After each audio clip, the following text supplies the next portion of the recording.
please. Honorable Chair.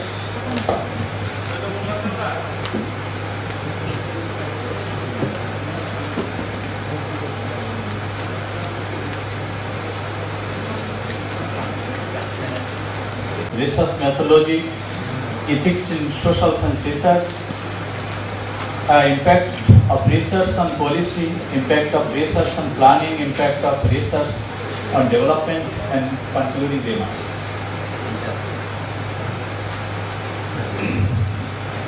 Dear participants, in the paper, I'd like to discuss how ethics associated with social research in connection with the collection of authentic and reliable data, use of appropriate data process, and impartial data analysis for preparing an acceptable research report. Firstly, I would like to try to discuss conceptual and historical issues on research and ethics. How the two concepts are related with each other. Research is common parlance refers to a search for knowledge. It is an art of scientific investigation. Research as a careful investigation or inquiry, especially through search for the new facts in any branch of knowledge. The main thrust of research is to search for new facts in any branch of knowledge, then to discover new information and modify the old one. Research is a process of searching, discovering, and investigating information as well as collecting, editing, evaluating, analyzing, and interpreting of information in find answer to questions. Ethics is rooted in the ancient Greek philosophical inquiry of moral life and Greek civilization as well. Ethics refers to a system of principles which can critically change previous consideration about choice and action. Critically, ethics is a branch of philosophy which deals with the dynamics of decision making concerning what is right and what is wrong, what we should do, what we should not. Under the circumstances, the scientific research work along with all human activities is governed by the ethics across the East and West. Ethics is in research involved requirements on daily work, the protection of dignity of subjects and publication of the information. However, the critical attitude of social researchers are drawn the interest of society only after 1940s because of human exploitation in several cases. Professional codes and laws are introduced since then in order to prevent abuse of human lives. Ethics has always been part of the pursuit of social research in order to get authentic and reliable information as well as quality of research report.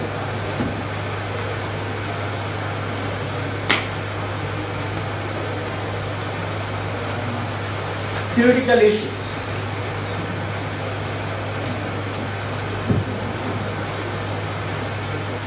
Ethics is a topic that covers questions relating to what kind of lives people should live, what counts as a good society, what actions are right or wrong, what qualities of character they should develop, and what responsibilities humans have to live other and the ecosystem. In the context of social research, ethics as a subject area traditionally covers topics such as well as over harms and benefits of research, the rights of participants to information, privacy, autonomy, and the responsibility of researchers to act with integrity.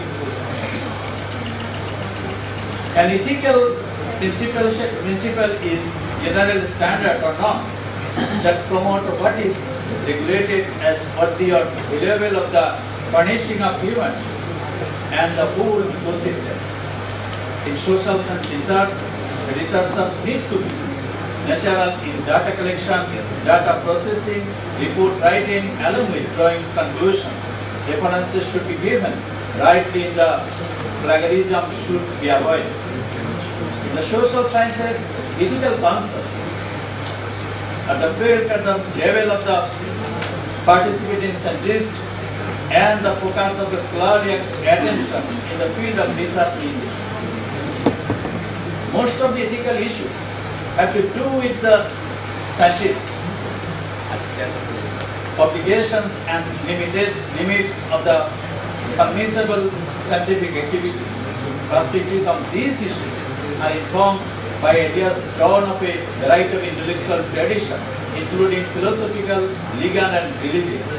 Political views, social and cultural values are influenced the interpretation of research conduct. Ethical questions about scientific activity are considered external in the research endeavor. But today, it is taken for granted that the researcher will reflect on the decision that they make when designing a study and the ethical ramifications of their work might have. Research methodology. This is a non-empirical study based on secondary and tertiary data. The authors carefully reviewed the relevant research works of the different scholars who have already done research on ethical issues in social science research and its impact on policy, planning and development. The researchers have had access to a few research works conducted by the scholars on the subject across the East Anglia. The researcher is not able to incorporate sufficient data, both qualitative and quantitative, due to paucity of research work on the subject. Emphasis base has been given on qualitative analysis.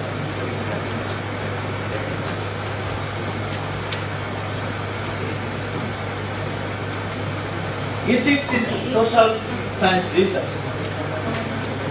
Social science research concerns with the social structure in terms of individuals, family, kingship, marriage, community and society, and its economic and political situation that affects the way of life of the people. It also deals with the culture of the people in terms of customs, beliefs and value system in which they brought up to die. In social science research, different methods and techniques have been applied to collect authentic and reliable information. These are survey using schedule and questionnaire observation, case study, FGD, use of key informant, etc. At the time of the data collection, the emphasis should be given on some ethical issues, so that the respondent should not be subjected to harm in any way.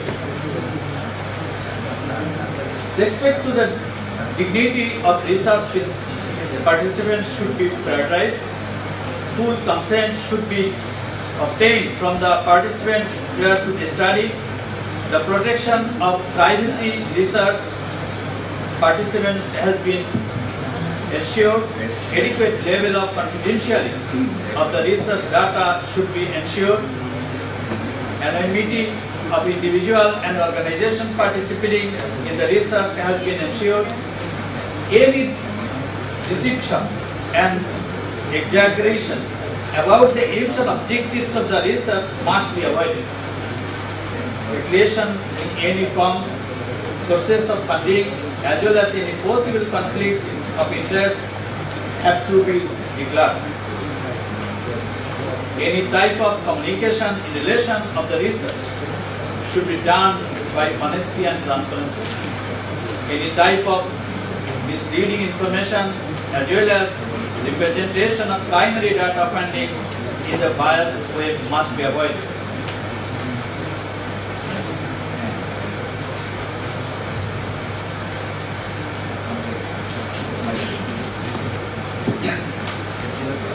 Impact of research on policing. In the context of the academic perspective of research impact, practitioners hold a very different view. For example, Young claims that for research to have any impact of results must inform and shape policies and programs and be adopted into practice.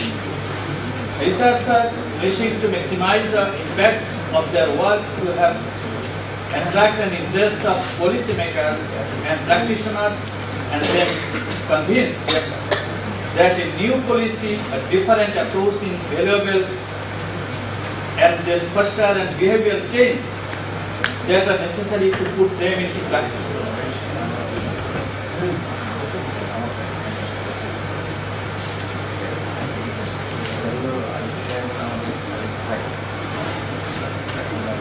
Another researcher summarized impact is multi-year and refers to use, that is consideration of actual outcome of social change.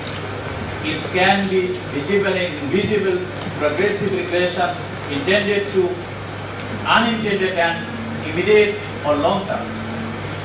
The Research Council of the UK acknowledges academic impact as the demonstrable consideration that excellent research makes to academic awareness, but it also emphasizes the need of the economic and societal impact and the demonstrable contribution that excellent research makes to society and the economy by, along other things, increasing the effectiveness of public service and policy.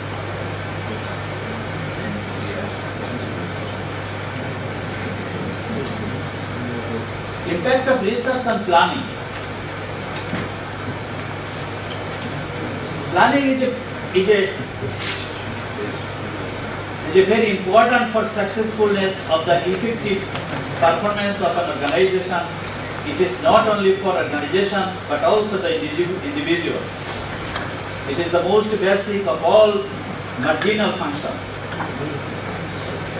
So, planning is a process involves an determination of future course of action. That is why an action, what action, how to take action and when to take action, these are related with different aspects of planning process. Impact of research on development. The term research and development is widely linked to find out truth or to investigate the fact, and many contribute to take appropriate decisions to solve problems. Under these circumstances, ethics may contribute to find out the required results through proper investigation, and that also helps to development to this goal. Ethics research, policy, planning and development are interlocked. Each other in writing this paper. Without ethics, it is very difficult to get authentic and reliable data as well as findings of results of the research. If the results are not reliable, that it will impediment to take an appropriate policy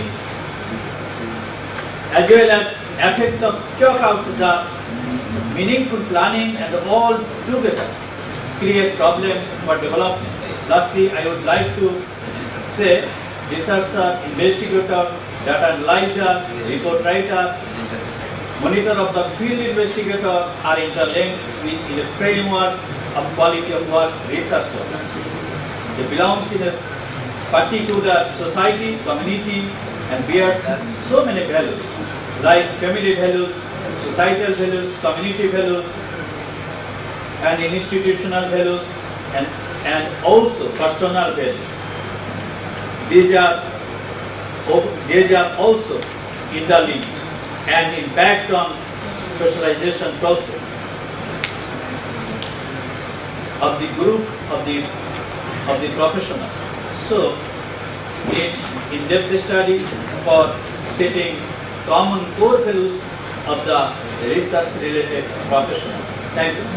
Thank you. Okay, thank you so much.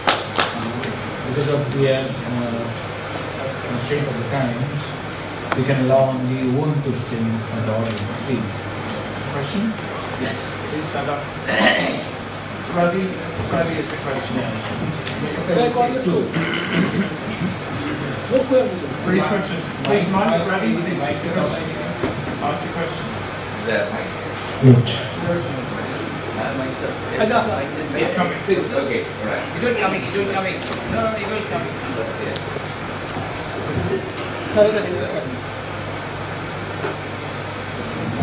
Thank you. Interesting presentation, nevertheless. I must underscore the importance of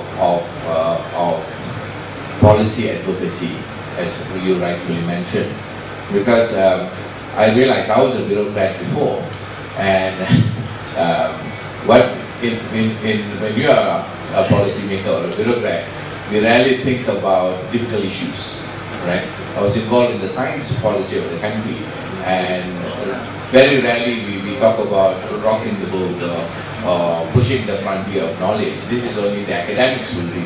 So it's very important that while we conduct research, whether it's fundamental or applied research, it's very important that we need to include the policy advocacy and how we do that.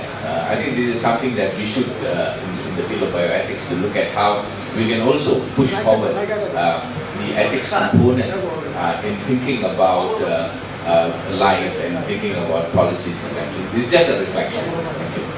Thank you. So we'll take one more. Yeah, please.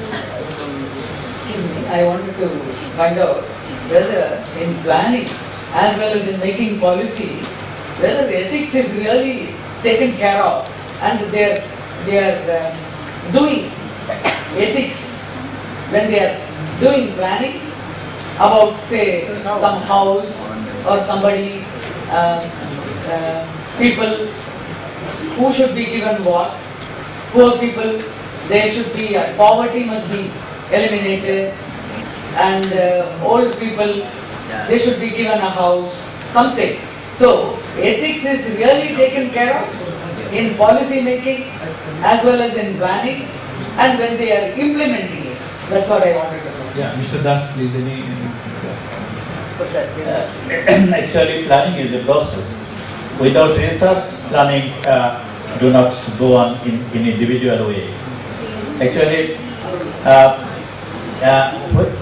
every planning has reliable data must incorporate into the planning process.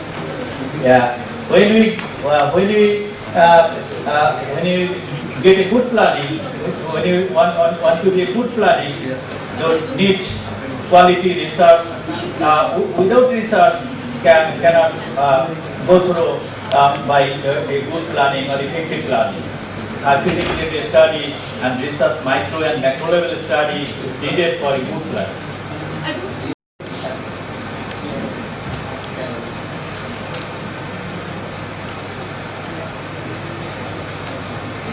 Distinguished presenters, honorable organizers, thank you very much for having me.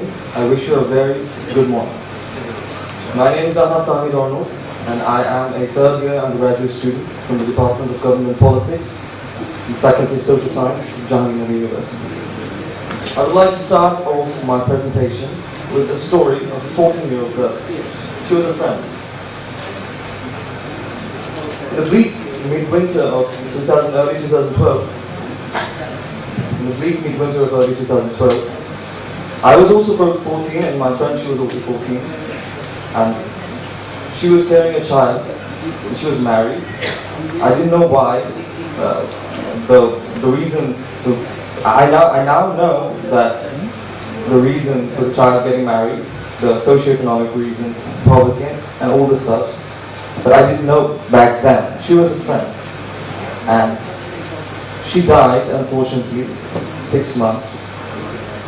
And so I would like to start off with this story and to put emphasis on how great the problem is for our country. for the work, for the global problem. Early marriage, child marriage. I lost a friend, and that friend had dreams. She lost her dreams. Millions of such children, they're losing their dreams because of child marriage.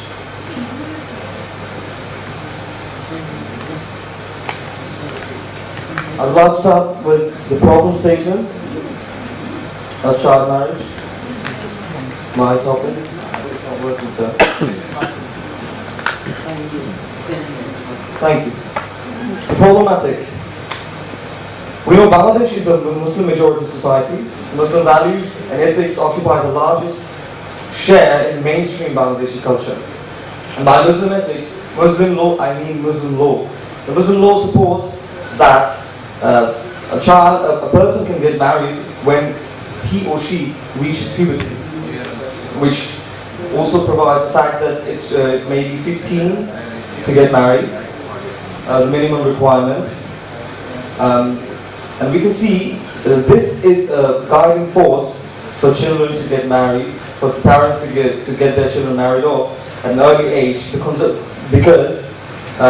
if you look at the slide, you can see that the percent of girls getting married before 15 is 22%, and the percentage of women getting married by 22 is 59%, according to UNICEF 2017. The poverty rate is striking in Bangladesh, it's 24%, and uneducated people in Bangladesh, it's also striking 26%, and 4.293% as of 2019 are unemployed. 64.93% of the population live in rural areas. International position in child marriage. Bangladesh's international position in child marriage is fourth. If you look at the table, you can see that Bangladesh only gets behind 3 African countries in the context of child marriage, behind Niger, Central African Republic, and Chad. And in South Asia, it stands first in child marriage, which is very alarming. Now I would like to move on to the acts which are made to prevent child marriage, but we will get to know that these acts are not actually helping so much. The first act which was made to restrain child marriage was enacted in 1929 by the British government, and it was called Child Marriage Restraint Act, as you can see here. And in 2017, it was abolished and replaced by the Act of 2017.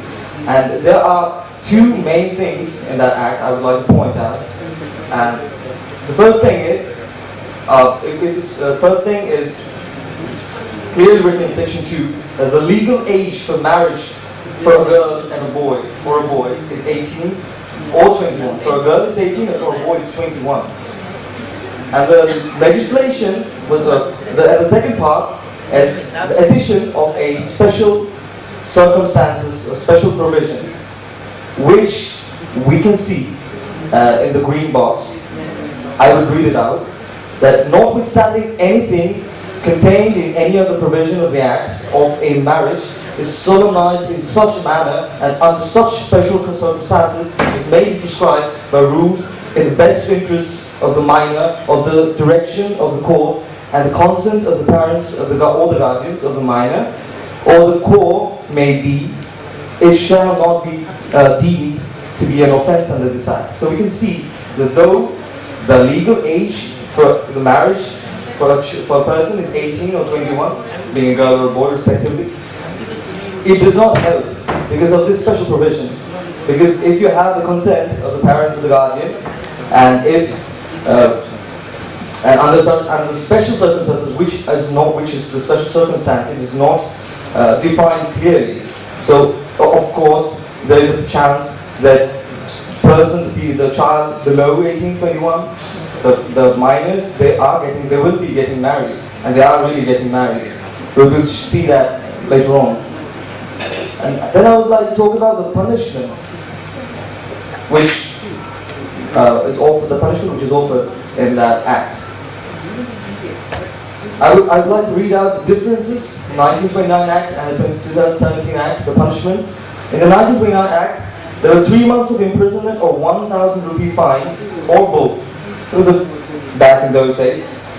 And in 2017 Act, the punishment, scale of punishment is increased to a large extent. According to, on the context of adults who contracted child marriage, 2 years of imprisonment, highest or 1 lakh taka fine, or both. 3 months imprisonment in default of the payment of that act, that money. And for a minor, the minor who will be, who will join or who will be involved in that in the crime, she would get 1 month or fine of 50k or 50,000 taka.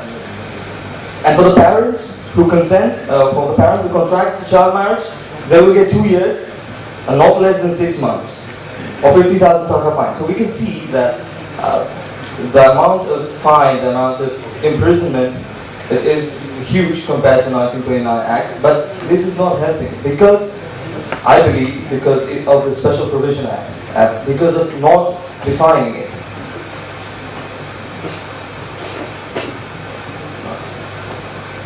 And, I'm sorry. The next phase of the problem statement is the causes of child marriage. You can see that based on field interviews, we have found out that there are these certain causes, they circulate like a vicious circle among the rural, especially the rural people, 64% rural people, these are unemployment, poverty, dowry system, ignorance, illiteracy, family, natural disasters, etc. So these are the socio-economic causes which lie underneath the child marriage. So, yes. So, what happened? What was the positive? I'm sorry, let me clarify. The punishment, I was talking about the punishment. So the punishment was increased in a large scale in 2017, but that did not help. That did not help create the incentive and the motivation to decrease child marriage. It was because of these underlying causes. These could not be uprooted. These are not taken care of. Unemployment, poverty, these are not taken care of. Or if you increase, if you imply punishment, if you put more punishment, more imprisonment, more fines, then this will not reduce the socio-cultural problem. You have to go to the roots, and these roots are not being taken care of. Now I go to the research questions. I have 4 research questions. Number 1 is, should Bangladeshis follow Western secular-based and autonomy-oriented marriage law? The second question is, how have Islamic cultural factors and socio-economic realities shaped the marriage law in Bangladesh? The third one is, what extent of policy reform is necessary for such cases? And the fourth, how should public policies be ethically and socially justified in the country? I would like to skip the objective because it's provided in the research question. Now I would like to describe the method which we use. The sources of data were secondary documents or primary documents, primary data. The technique of primary data collection were interviews and data collection. The data analysis method was content analysis and thematic analysis. The total number of interviewees, we interviewed 22 people. Among them, there was the Deputy Commissioner and the District Women and Children Affairs Officer. And they were actually responsible for controlling the child restraint, the child marriage, and they were doing very well. And then there were the other people who were not doing so well. They were the elected union person chairman and members, social workers, married couples and parents or guardians, and most of them were unaware.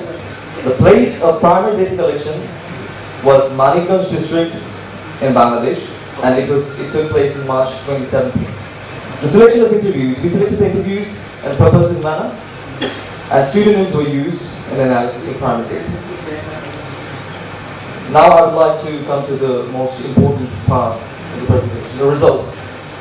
After interviewing, thank you, I will finish it, I'll try to finish it within 3 minutes. The result, after interviewing so many people, the whole district, 22 interviewees, we have found out that parents don't need to pay much dowry if their daughters get married at early ages. Poor people are somehow faced to get their daughters married at early ages. Poverty and inequality leads to economic and awareness issues, and that give birth to more children. Premarital physical relationships are socio-culturally accepted in the Western societies, which sharply contradicts with the Muslim law and ethics in Bangladesh, I think, which is the most important part of the presentation. Pregnant adolescents are at greater risk to die during childbirth, which happened to my friend back in 2012, and other diseases, for example malaria. The Muslim marriage law contradicts with international law and also the current statutory law, which also follows the international law, which creates a kind of paradox, dilemma. Encouraging poor Muslim families to get their daughters married off, to preserve sexual purity by preventing extramarital affairs. I think this is an important one in conservative families like in Bangladesh, and ensuring family honor and security. A special provision added in the new law. We have interviewed so many people, and they have all the higher officials who are responsible for controlling the child marriage.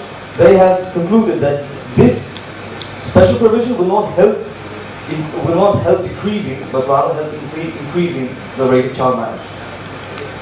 Because of no clear definition, poor people will take advantage of the law.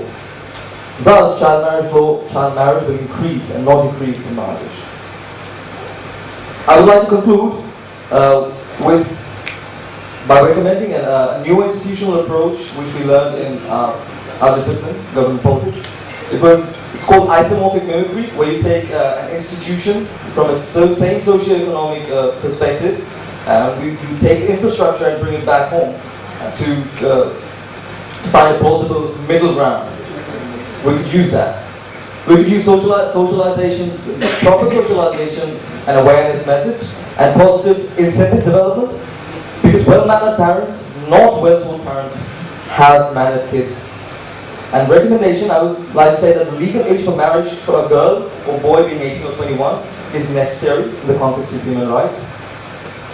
The special provision should be clearly defined in order to decrease child marriage in Bangladesh. Thank you very much.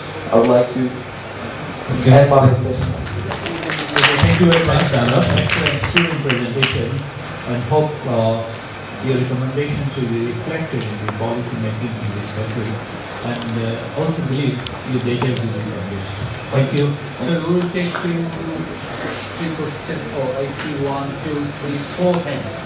Please. The first one is on the other side. Here. Dear audience, as we are running short of time, so it's me, Dr. Shamsuddin Khan, from East University. I'm teaching at the Department of Pharmacy, Associate Professor, Department of Pharmacy. I have a question, you are from Jahannagar University, as well I am from there as well. My undergrad is from there. So my question is that you interviewed the administrative people. Yes. But my question is why you didn't work on the ground, groundwork, in the field work. It's very easy. So we could have the real data, because according to my knowledge, because due to the industrialization, Savur and associated area, Manikganj, the more girls are working in the industry. So garments industry basically, and there are some pharmaceutical industries as well. Right. So I think at this moment the data would be different. The ratio of child marriage would be lesser nowadays. So really I'm looking forward to have the real data. And do you have any obstruction to collect the data from the field?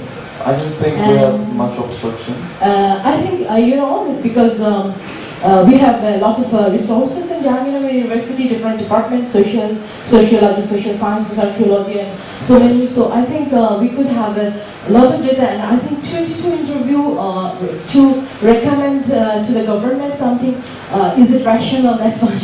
Thank you, but it's a nice, it's a crucial issue, but I think it's changing. There's a lot of changes out there. And more women are at the primary and higher education, as well as tertiary education, because last 10 years, the scenario of Bangladesh, the tertiary education has been changing a lot. We have generated huge number of public and private universities, so these scenarios really has been changed, and it is changing rapidly nowadays. And more women are coming in STEM, science and technology, so it is getting changed. As for example, I have 70% student in the Department of Pharmacy. So I think we need to really work in the field and to evaluate what is the status of the prime, even if I talk about the house helper who are helping us, I rarely see their girls are getting married below 18 years of age. So it is really crucial issues nowadays. Thank you very much. Thank you. Thank you, ma'am, for your On the input. other side, please. Thank you. Please be brief. Good morning, my name is Engineer Anke Weisheit. I'm an EUCN scholar. Soon I will be a PhD, hopefully. I have attended the Viva, so I see tomorrow I will see the output. My question is, when you have child marriage, there are two zones, two types. There is demand and supply. So it's also from the fathers and from the parents of the male side and of the female side to be educated. Two, the institution. Who does the marriage? Who knits the people together? Is this a marriage office? Is this a mosque? Is this a church? Buddhism temple? What is it? These institutions need to be looked at. Do they have regulation? Because you can also act from their side. You don't need to only act from the family side. And thirdly, I agree with the first speaker. Education is one of the very non-intrusive, cultural appropriate, ethical way of just delaying marriage. There's nothing to do with force, reason. Just give scholarships. It's also good for birth control. The more educated, the less children you have, only 1, 2, or 3, the less education you have more. You don't need any force, just give more scholarship, give more education, and make education interesting for women. For example, STEM, which is interesting for ladies when done well. Thank you very much. Thank you, ma'am. In the last name. No, please give it here. Because this one. Yes. Thank you. My name is Wilson Simon from the University of Dar es Salaam. Hello. I have 2 questions. First of all, let me acknowledge my questions are not promoted, they are not intended to promote early marriage, but then it is just to think hard about this problem of early marriage. Is the problem of early marriage really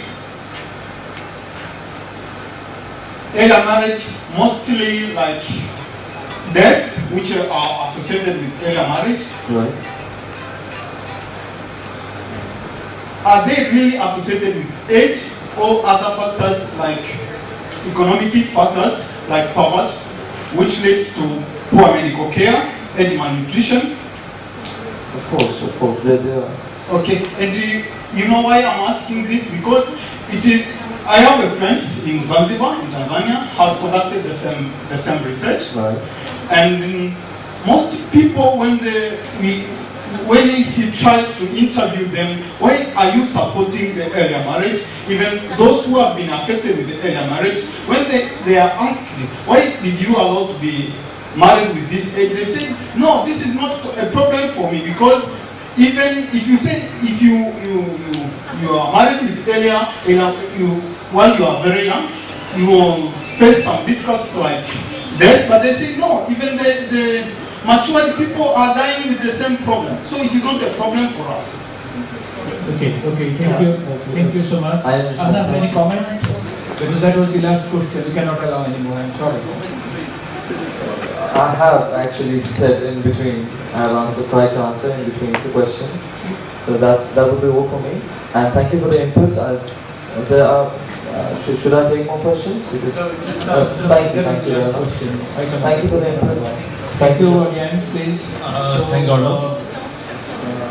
So this is the time we have the time for comment from our chair. I'd like to request Mr. Daryl Matchett to have some comments on these three topics.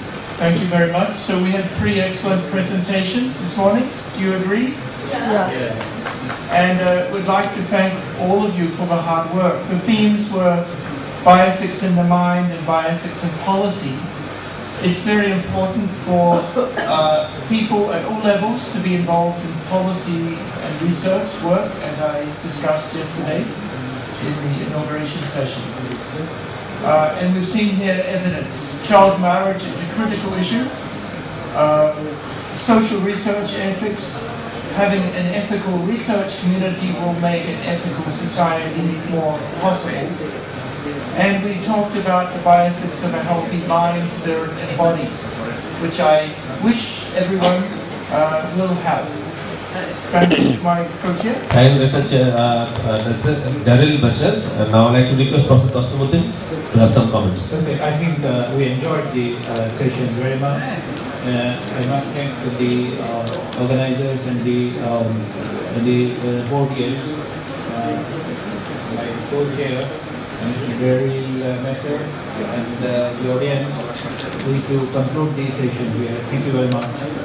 Thank Is the center of excellence of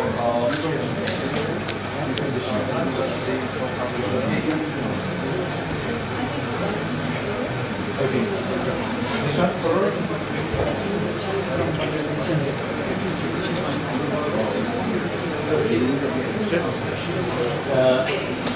In this country, and in medical education and clinical practices, and we do in the Department of Physical Medicine and Rehabilitation spinal cord injury rehabilitation specialists. It's not a really dedicated center for spinal cord injury rehabilitation. Still, we are doing as a part of our general practice. So, when a physician at the end of his graduation, first thing is he or she is taking the oath in our declaration that I will practice my profession with conscience and dignity. And the health of my patient will be my first consideration. And it's including going through that I will not use my medical knowledge contrary to laws and humanity. And the scenario is so robust that spinal cord injury is a very devastating condition, and throughout the world the number is increasing every day. And see, I cannot show you here in Bangladesh, and the scenario is mostly from the Western world, to the number of acute spinal cord injury cases in the United States and in the European countries. And this number also is concerned in the Asian countries.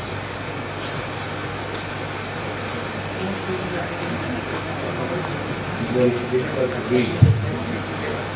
So this one of the study published in Journal of Spine in 1970. The study was a retrospective study done in the country's only dedicated center. There is an NGO hospital in Sabat, Center for Rehabilitation of the Paralyzed. They had shown the respondents were male And most of the patients were in the third decade. So the injury patients are the loss of the income generating people in this country. So if we just consider one single case of spinal cord injury patients, actually what the rehabilitation issues are, the first thing is the nutrition, self-care of the patient, mobility of the patient, pressure ulcer, bowel function, bladder function, pain, sexual function, and of course, paid job.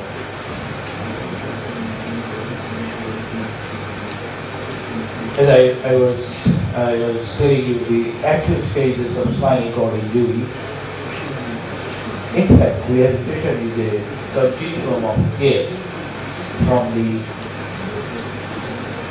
rescue and recovery till home care and also in the community care.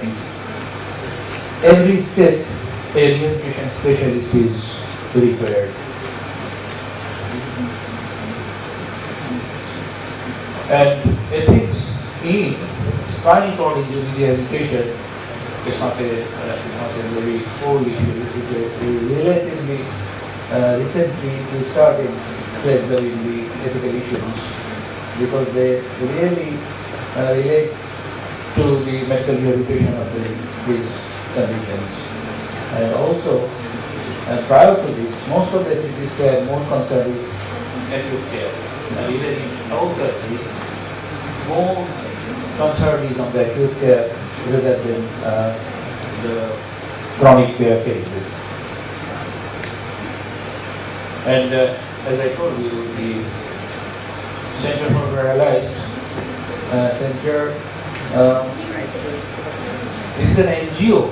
It's not a even government center or a public center, but they are doing the best possible thing for these kind of people in this country.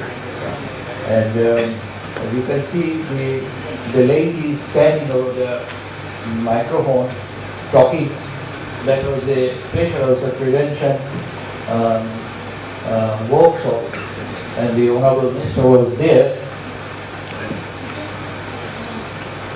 So, if I am concerned, I am a rehabilitation specialist. I am not an ethicist. How can I relate my knowledge of rehabilitation issues to ethical issues, and how can I do my clinical practice and researches maintaining the ethical concern? And I was going through this study. Professor Donovan, who was in the University of Texas, and he started the article in this way. I am obliged to say that at the outset, like most other physicians, he was not a formal education with the ethical issues.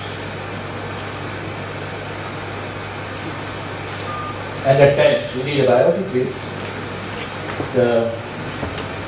for advice in such of many of the cases of rehabilitation of spinal cord injuries, but at times they do not know how to clearly and forcefully articulate to better position or pinpoint what seems strong and what is the right thing. In other cases either, the provider may have a feeling of frustration that he or she is not doing enough for a patient, but is not sure what more can be done. So I will tell you some of the stories. These ethical dilemmas provide general understanding of ethics. In some cases, even healthcare providers must establish a policy, not just follow them. The audience when it is a So, I am emphasizing in this slide, professional standards are a way to provide some guidance on ethical problems. And healthcare providers are not generally trained in moral philosophy, and yet they often have to make serious and difficult ethical decisions about the patient care. So, you know the core of the issues, key values for deciding ethical issues: autonomy, justice, beneficence, and non-malfeasance. We are to follow the autonomy. The countries basically have the right to determine their own welfare. They should have their own choices. And justice, distributing the benefits and burden of care across the society. And of course, the beneficiary doing good for the patient, and non-malfeasance is making sure we are not doing any harm to the patient. And other important issues that to consider is truth-telling, transparency, showing respect to the patients and families, and showing respect to the patient's own values. Even it differs from settings to settings and from geographical region to any other areas. Like female circumcision is considered ethical in some of the countries, and others is really unethical and neglected. And others also, abortion was considered unethical, although it is immoral as well, and to some extent. What is considered ethical is a reflection of current attitudes of majority in a society. So, I will tell you some of the specific issues of spinal cord rehabilitation, especially how it involves the team members, because rehabilitation of spinal cord injury patient is a teamwork, and even ethical decisions cannot be avoided. But one thing we keep in mind, whenever doctors make a clinical decision, they are almost always making an ethical decision. It should be consciously or not. And ethical decisions can change over time. See, this is a teamwork. And the team members from, as I told you, from nutrition, rehabilitation nurse, physiotherapist, occupational therapist, case manager, and many others, including the laser or even a psychologist. So it is challenging because we need to share, and many a time, even though they do not come to in a simple decision making. So SCI Day, which we are observing, and the burden of disability is concentrated in low-income and middle-income countries, because 80% of the disabled people living in these cities. And World Health Organization focuses on rehabilitation 2030. They need to build up the capacity, rehabilitation professional capacity building because of the deficient workforce. One of the studies, this was done in University Malaya. They were looking for the ethical issues in spinal cord injury. This journal published in the Singapore Medical Journal. See, the respondents were 74 rehabilitation physicians, and then more than 2/3 of the respondents would not allocate scarce rehabilitation resources if the functional outcome is marginally positive. What does it mean? There is a mixed response in patients' autonomy in decision making, both in life-threatening and non-life-threatening situations. And the last, least common response was on the issues of discharge plan. Actually, whenever we start rehabilitation, a spinal cord injury patient, we need to plan how this patient will be going home or the community. So that is, the discharge planning is very, very important. And these studies are showing the minimal responses are there. So issues on allocation of resources, as I told you, the developing countries are suffering more in respect to the rehabilitation professionals number.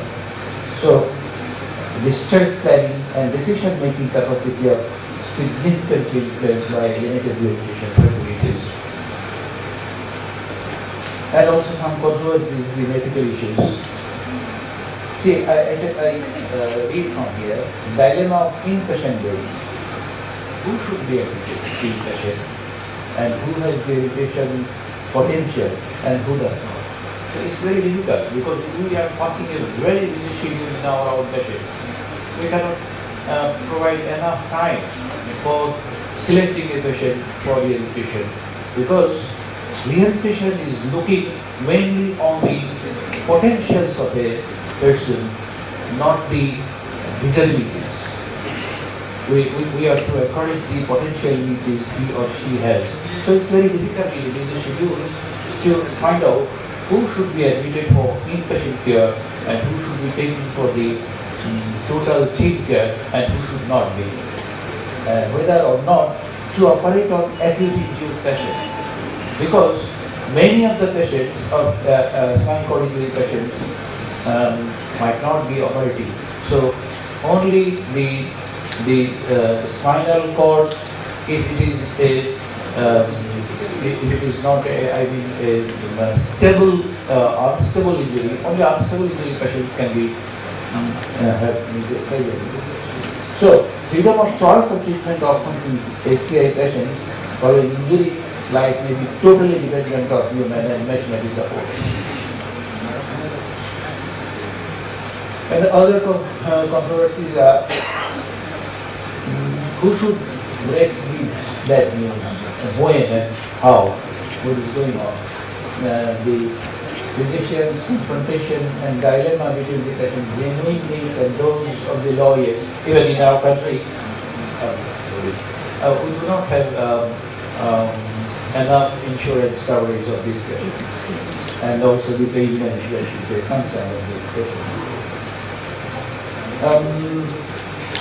Do we have enough spinal injury unit, spinal rehabilitation, or spinal injury center, or specialist care, or care requirements? Actually, I told you in my earlier slides, we need a continuum of care. And I will just pass on this because already they have given me 2 more minutes. See, decision-making capacity of the patient, the refusal of the team recommendation, does not want to provide info on HIV or other diseases. Even the status of the family members do not want to disclose these things. In that case, what can be done? So, if the patient could not be motivated on special ulcer prevention and to take care of the ulcer, then what is the use of difficult plans of surgery of this previous one? So these are the ethical issues we need to consider. And also the group thinking. As I told you, during the team meeting, this can be at times even be inappropriate to compromise the group thinking. Also, instead of objecting to decision with which they may not agree, at the risk of compromising team solidarity, some members may remain quiet. So what to do? So I will just pass to my final slide, and so this is my conclusion. Everything cannot be by default settings. The science is difficult one. We have to work. Every individual team should have an opinion, and when working, we may have issues, conflicts, error, or even mistakes. So the conflicts can be there. And in every institute, we have institutional review committee for ethics, and ethical committee at workstation, center, institutes, all of us to solve the issues. And thank you very much for coming here. Thank you so much.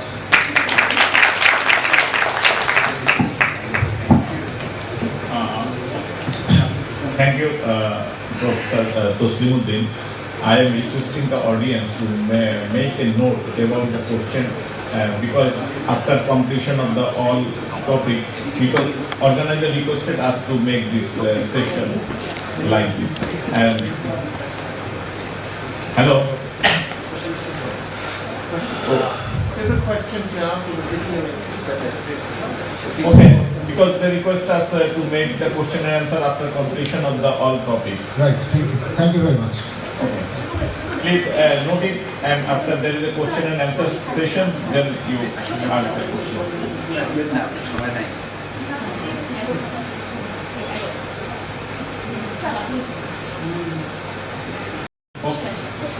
Okay, so Okay. the organization. Okay, then they again change the decision.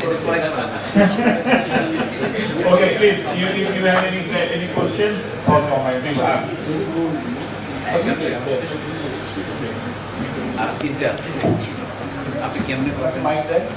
Please.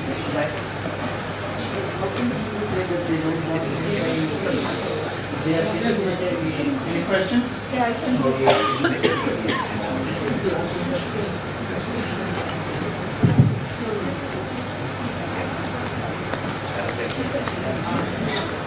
So, this is Dr. Nandanakar from Northern University. Thank you, Professor. You made your presentation, which is really very thoughtful and very in-depth. Sometimes, when we are not posed into that kind of position, or if any family member doesn't have any experience to that, they don't have that feel. So, I was wondering when you were sharing about the rehabilitation concept around the after injury, and you brought a slide with four of the focus, autonomy, justice, and all this. So it is, I just want to relate very practical one of the things, that is emotionality, which I missed over here, maybe it is worse somewhere, because I remember when my father-in-law, who was suffered from a neurological problem, and then has to be, going for the physiotherapy, a part of the rehabilitation in the health system service. So when the physiotherapist used to come, I found that there's a gap between the physiotherapy, so like the emotionality is and the ethical behavior is not connected with each other, then the patient and the person who is doing the physiotherapy is disconnected, and that doesn't work very well. But when they have the emotional connectivity, like the ethics, behavioral ethics is there within the patient, at the same time the practitioners, like the physiotherapist, then the improvement is faster. That is a very in-depth observation that I made through my father-in-law's case. So I was wondering that here are the four of the domain that you have shown, maybe the emotionality is somewhere there, should be very strongly, so it should maybe blurred over these 4 points, but it should be very strongly brought about, because it is one of the aspects of the connectedness of the ethicality and the justice. Thank you so much. Actually, these 4 key words, these 3 key domains are the issues in the clinical practice. And the scenario in case of you further, I'm just sorry to say, it is not a good practice. And we tried in the Center of Excellence in Bangladesh Medical University, and we had around more than 50 cases of these clinical meetings, including all the rehabilitation team members.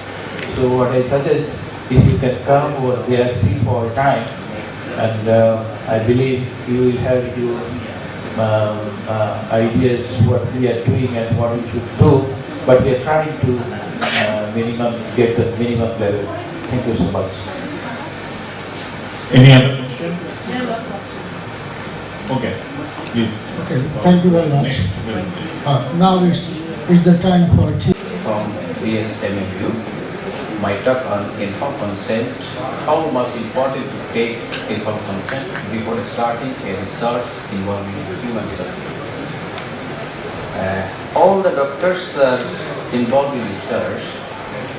Actually, they usually include all the patients, that is the human being.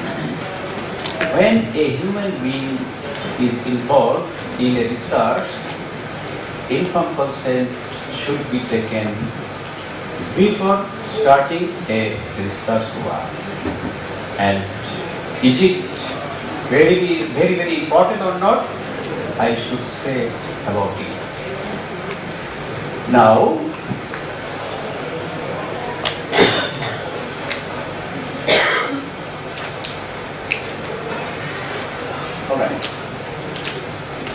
consent is a formal or legal process in which the individual is first fully informed about all the pros and cons of the study, and then the participant can give his voluntary consent to include in that research or not. Actually, taking informed consent is a prerequisite for performing any research work. Informed consent is a vital part of the research process, and research entails more than obtain a signature on the form. Nowadays, it is told that informed consent should be taken and there should be a video over that. Because what a research PI, principal investigator says, or the data collector says, it should be documented as a video. Why informed consent is important and prerequisite? There are many research previously done without informed consent, as we know. Tuskegee syphilis study, longest non-therapeutic experiment on human being in medical history on syphilis. Actually, 399 poor African American patients were included in Alabama, USA. They were told that they were treated due to their bad blood without informed consent and giving them a misinformation. And finally, President Clinton apologized for that in 1997. But this study was done without informed consent. Again, we know the Nazi prisoner research during World War II. And the objective of that research work was to find out the effects of cold, heat, chemical on men, women, and children. As they are prisoner, the researchers have in mind that they are prisoners, so they are vulnerable. So no chance of taking any informed consent, no need of taking any informed consent from them. But ultimately, what happened?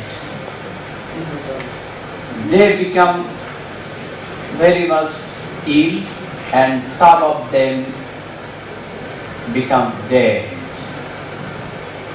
And they have not given any informed consent willingly on that research.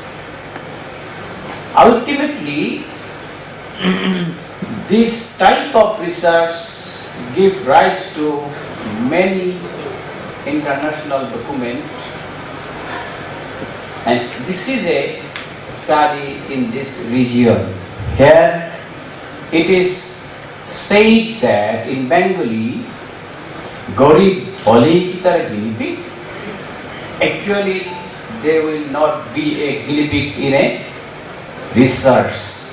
They should know all the things.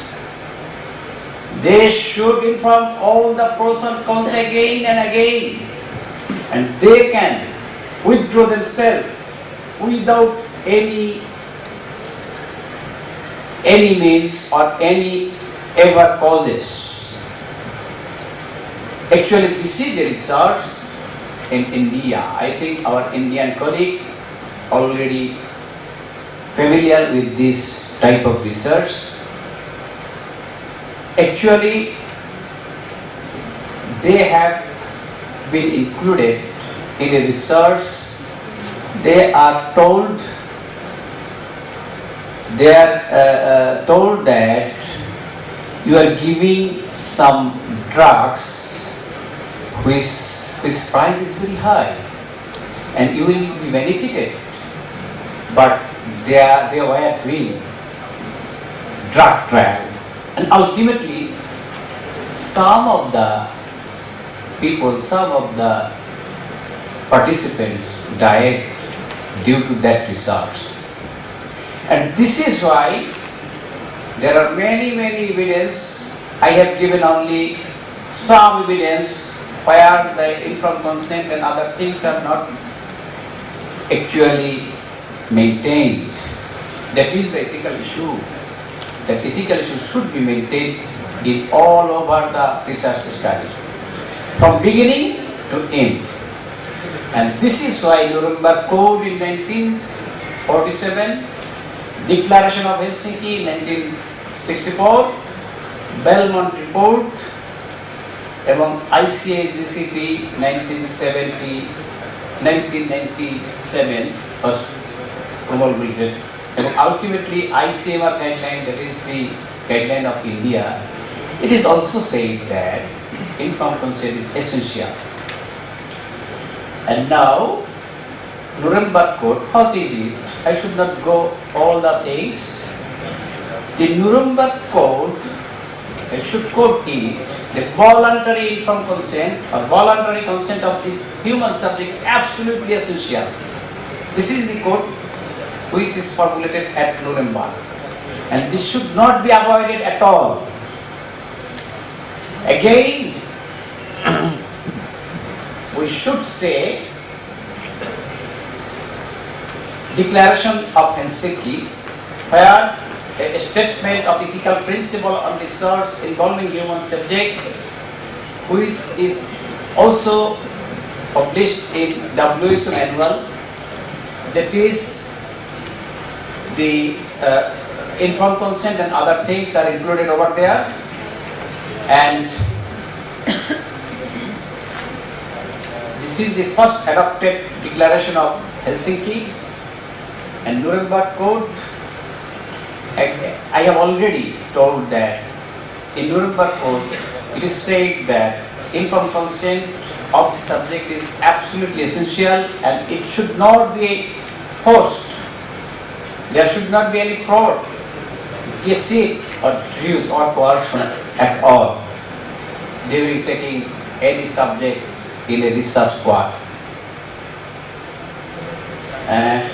Declaration of Helsinki also said that consent should be obtained preferably in ratings. Actually, there are some option of taking informed consent in verbal, you know, I think, but usually it should be in a written document.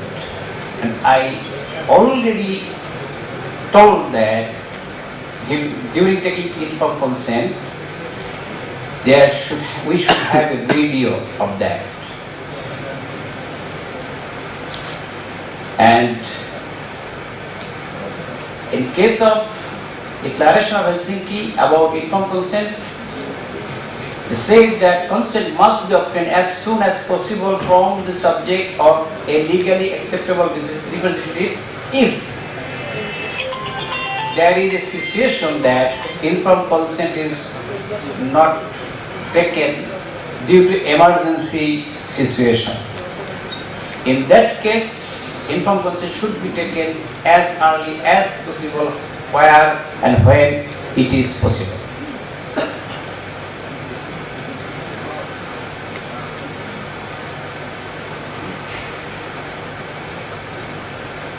And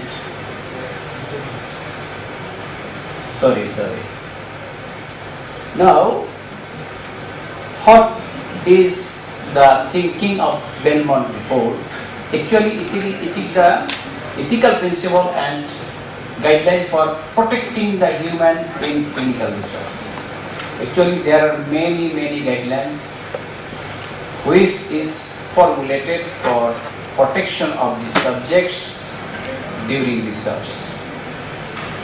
And it ultimately increase the human dignity, it preserves the human behavior and human right. Belmont report identified 3 elements of the process of informed consent: information, comprehension and voluntariness. And Siam's guideline also says that investigator must obtain the voluntary informed consent before including the subjects in a research work. And there are some waiver, but it is uncommon. If we want to take some research from the storeroom, that is from the file of the patient, then we should not go for written informed consent because patient is not available. So, in that case, there may be a waiver. And ultimately, in these cases, informed consent should be taken. I should say, all these guidelines demonstrated that informed consent is very much important and should be taken prior to a study. This is the things we want to say here, and what we should obey this statement. And informed consent should be always in written form, and there should be a documentation, as I told earlier. Documentation should be there, and if possible, and nowadays video is taken during informed consent. I should not go for some specific evidence. Just I show you that we have a research work that we found that during taking a patient into the study, some of the investigator cannot take any informed consent. We have found that 185 patient is included and informed consent was not taken from 28 patients. This should not be at all. I should not go for that because of time constraint. So my conclusion is informed consent is very important. I should say it's very, very important, and a prerequisite for research involving human subjects.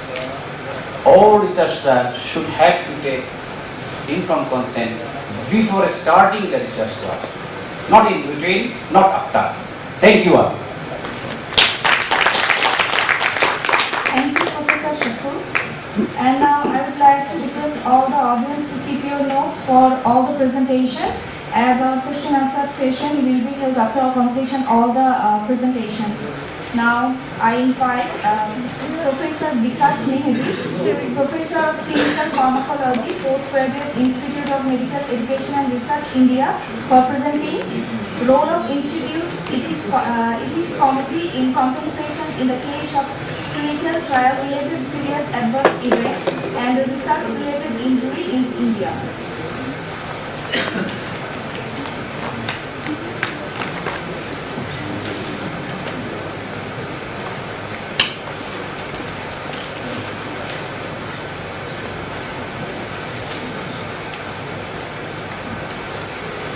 Good morning. Good morning, audience and chairman. And so I'm going to talk about a very important issue. The earlier speaker had said informed consent, but we have also put a lot of recommendations over the period of last 2013 that in case of vulnerable we have to go in for a audio visual. In case of new chemical entity, I'm a part of guidelines from ICM and the DCJ office. Here I'm going to talk about what is the role of Institute Ethics Committee in terms of when you make a compensation. This is why I'm going to address this, because the first time that India has nowhere in the world there is a compensation. Compensation for participation is there, but in case of an injury or in case of a death, any of this Western setup, they go to the court, legal court. But now we have a provision under the new drug rules that we are going to give compensation in case of death or in case of research-related injury.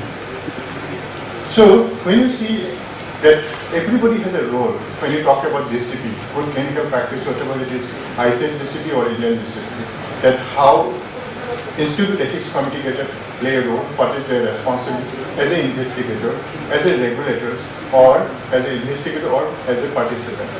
Now when you talk about the role, you can see that we have a legal authority, that is DCGI.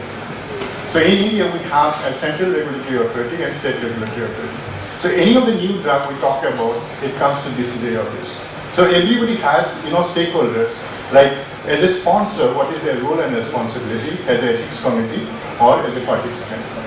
Now, when you say that ethics committee, we have been saying since 2013 that everybody need to be accredited.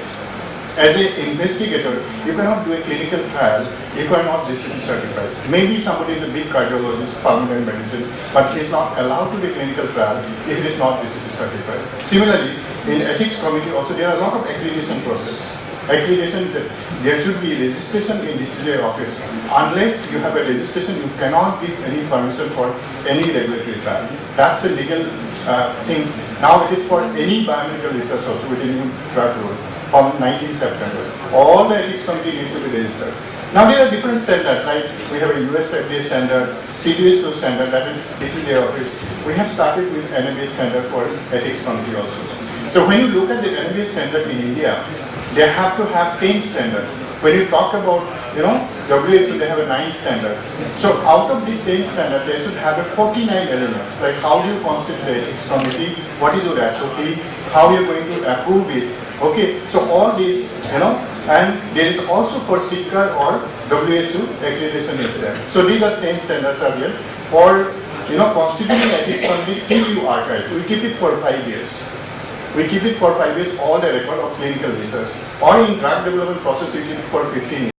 And in GLP studies, we keep it for 3 cycles, 9 years. So now let's come to that. How do you say it is SAE? SAE means serious adverse event. So whenever we train the people, we always say that you need to understand what is serious adverse event. Means serious and severe. These two words is very important to understand. Second thing is, you call it anything related to clinical trial, doing the investigation, and that is you call adverse event. Now how do you make, after making a causality assessment, you call it adverse drug reaction. That means it is related to the drug or investigative product, or it is not related to underlying or no other any other factors are there. So in case of any death or patient is in OPD, is hospitalized because of clinical trial, or there is a congenital anomaly or significant medical disability, or there is a teratogenicity, we call it, serious adverse event. There is also a term called SUSAR. SUSAR is suspected unexpected adverse event. And also we call it treatment emergent adverse event. Now in case of, that any of this trial having a risk, because we look at the regulatory toxicity study, we do acute toxicity study, repeated dose toxicity study, chronic toxicity study, where you pretend to use this drug for more than 6 months. We need to generate the chronic toxicity study because you need to ensure that can it cause mutagenicity or carcinogenicity. So there, whenever there is a risk is there, you appoint a DSMB, Data Safety Monitoring Board. They also make a causality assessment. They actually evaluate the risks and say that can you go for a next phase? Like you do all preclinical toxicity study, you do it healthy volunteer in phase 1, then phase 1, 2A and B or 3A and B, then only you approve it comes to the market, provided you have a surveillance, program. So we call in India for the new drug from date of approval till 4 years. And every 6 monthly, we collect a report and put it into package insert. Whenever you buy medicine, small piece of paper is there, so that we incorporate. So this is what DSMB. So everybody say that, many people say that this particular drug do not have any side effect. We say it is not a drug because drug, it's a coin. One side you have a beneficial effect and another side there is a risk. Only thing that as a professional you need to extract the maximum benefit from the medicine. So this is what, that in case of a SCA, how you are going to tackle it, how you manage the patient during the clinical trial, and how you are going to report to the regulatory authority, and how to give a compensation. This issue came because the earlier speaker said that guinea pig, that same thing was actually raised in the parliament also. So that is why we make it a point that in case of a clinical trial, because during 2007, 8, 9, 10, we had 10,000 clinical trials were going on. Everybody wanted to come to India because it's cheaper or you have a great infrastructure. So that is what the compensatory issue is coming. Now, SAE reporting, we have a drug and cosmetic, I will not go in detail. You can go through and it's not working. So we have the provision that in case of a SAE, that we have to report within 24 hours. In case of a SAE, death or resulting hospitalization, prolongation of hospitalization, teratogenicity, significant medical disability, we have to report within 24 hours. Now the practical point is, when you recruit a patient and ask them to visit next visit, so when you coordinate a call, before 2 days, they come to know that patient is no more. How do you? Then automatically it becomes a violation. You say, moment you come to know, you make it known that patient is no more. Then start investigating, because as a procedure in clinical trial under the GCP, we have to also make a causality as an investigator. Institute Ethics Committee also make a causality assessment, and sponsor also make a causality assessment. All three opinion, it comes to SAE Committee of DCGI, Central Regulatory Authority, and then only we make a recommendation. So these are guidelines, and recently we started a new drug rule.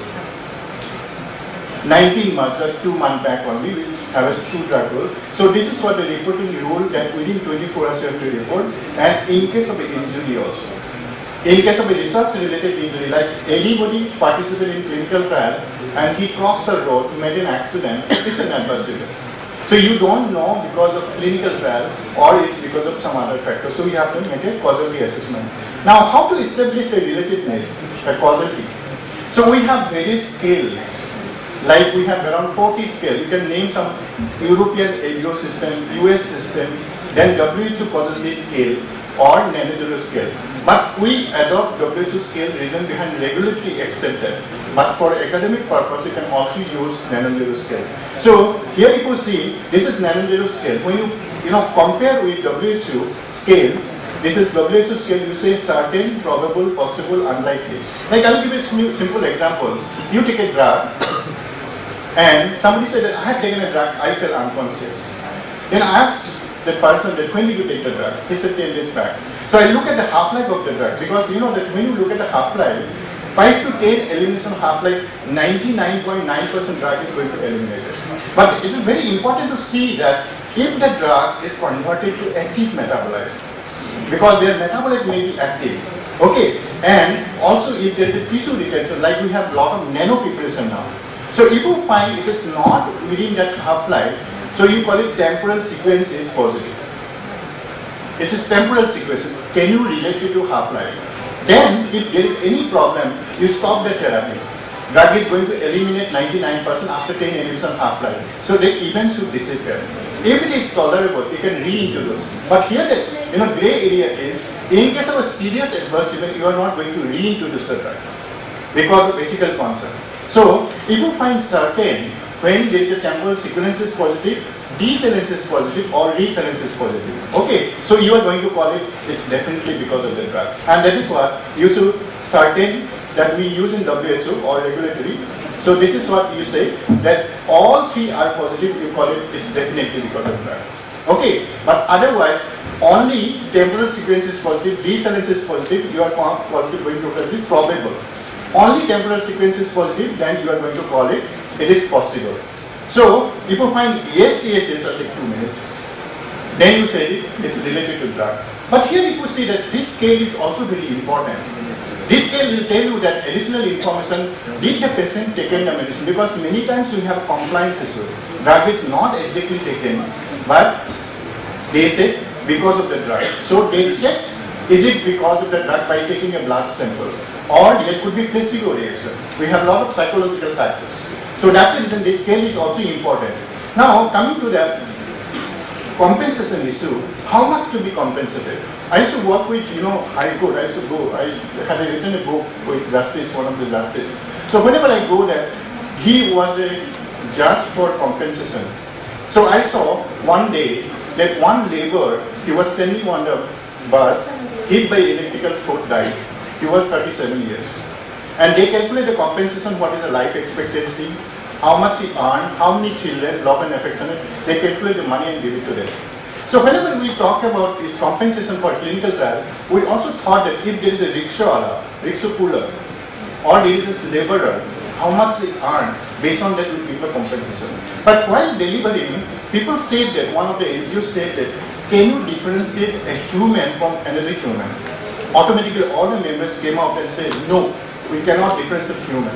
And that's the reason you said that in case of a clinical trial, if there is a death or related injury, that compensation should be equal. So we looking for references how do you calculate, because nobody in the world it was done. Then we could find that in the Railway Act, if you take Indian Railway Act, if you have a valid ticket, you travel, and if there is accident take place, you are going to compensate for 5 lakh rupees. So we thought we'll take the 5 lakh rupees as a compensation. But the question here is, can anybody survive place like Delhi with 5 lakh rupees if you put a fixed deposit also? Answer is no. So then we take base amount is 8 lakh, and this is what we done, that base lakh is 8 lakh, or in case of healthy volunteers, this a maximum compensation is almost 73.9 lakh rupees, which is equivalent to Bangladeshi is around 70 lakh rupees. So this is how we do the compensation with all the background. I will not go in detail. So in case of healthy volunteers, because in BAD studies, in phase 1 study, they are the healthy volunteers. They are going to get a maximum compensation. But in case of a cancer, people are suffering from cancer, the survival rate is not beyond 6 months. So we put a factors is 0.5, terminally ill, or 1, 2, 3, 4. So we have a formula now, we derive the formula, so you can calculate the amount based on the underlying disease condition. So that is what we do, that if you find certain probable possible, then you are going to give compensation. You say it related, because we wanted to give the benefit to the patient. Okay, so we give the compensation in case of related, but we do not give any compensation if it is not related. So this is what the SAE that we give compensation. And second thing is, when it was notified, we could see that we had 540 cases of death cases and 1200 related injury. But when you see world statistic, how many are related to clinical trial? So you can see that if you go for a world statistic, it's around 3.5 to 4%. So when we make an assessment, you could find that we also, get that same data that it is around 4% is related to the clinical trial. So this is what the base that all the guidelines you see, Declaration of Helsinki, Indian GCP or ICS GCP, there is a clause for compensation. But this clause is for participation. So ultimately now with the new drug rule, I will not go in detail because time constant. So there is a provision from Indian regulation in case of a clinical trial, if there is a SCE occurs, that need to be compensated. And we take that, all this input as an investigator. We give the preference to investigator because he's the person who manages the patient. Then we look at the Institute Ethics Committee. As per ICMR guideline, we have a bounding that we need to have a minimum number of members, and that include the lay person, legal person, clinician, chairman. So we based on that, we also give the recommendation, and also sponsor opinion has been taken. So the compensation issue is there, but there is a provision for in case of an injury also, that how you are going to manage the medical management, that is also there. So as per the new drug rules, we have the compensation in case of a SAE or in case of a research related injury. Thank you very much. If any questions, I will be happy to answer.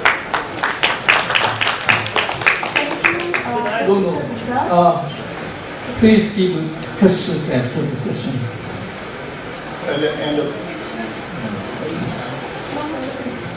Thank you, Professor Vikas. Now I invite Dr. Kothari Ghosh, Associate Professor, Vidyasagar College for Women, India, to present appropriateness of experimentation on early human embryos, a brief review.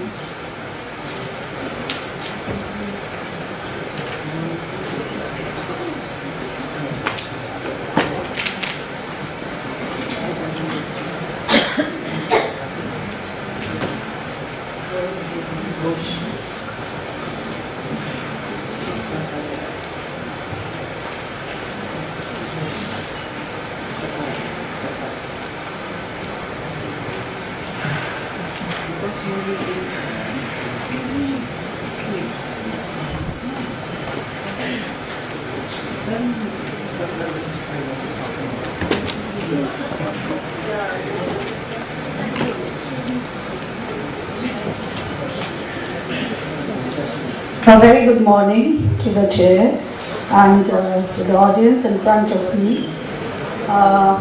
My topic is appropriateness of experimentation on early human embryos, a brief review. Now, in this modern age of technological advancement and globalization, there is human relationship is caught in a vortex of conflicting socio-political, religious forces, and each trying to predominate the other. Excuse me. The middle one is This one. middle one.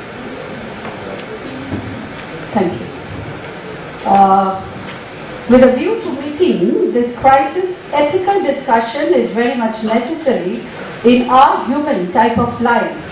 Now, ethics is a study which judges our conduct to be right or wrong, to be good or bad, in the light of some moral principles or ideals. Ethics tries to give us the philosophical reflection in formulating the moral ideals of justice, peace, harmony, tolerance, and equality. Now, soon after the two world wars, the stress on the applicability of theoretical ethics became so prominent that applied ethics emerged as a separate discipline with some distinctive features. It is the branch of ethics which is concerned with the application of basic teachings of ethics on the concrete and living problems in our social life. Applied ethics entails the application of ethical principles or norms or value theories on practical problems and conflict situations in different areas of our life. For example, gender discrimination, religious fanaticism, child abuse, euthanasia, medical malpractices, infant mortality and social justice, environmental pollution, environmental pollution, poverty in the third world country, injustice towards disabled person, and terrorism as well.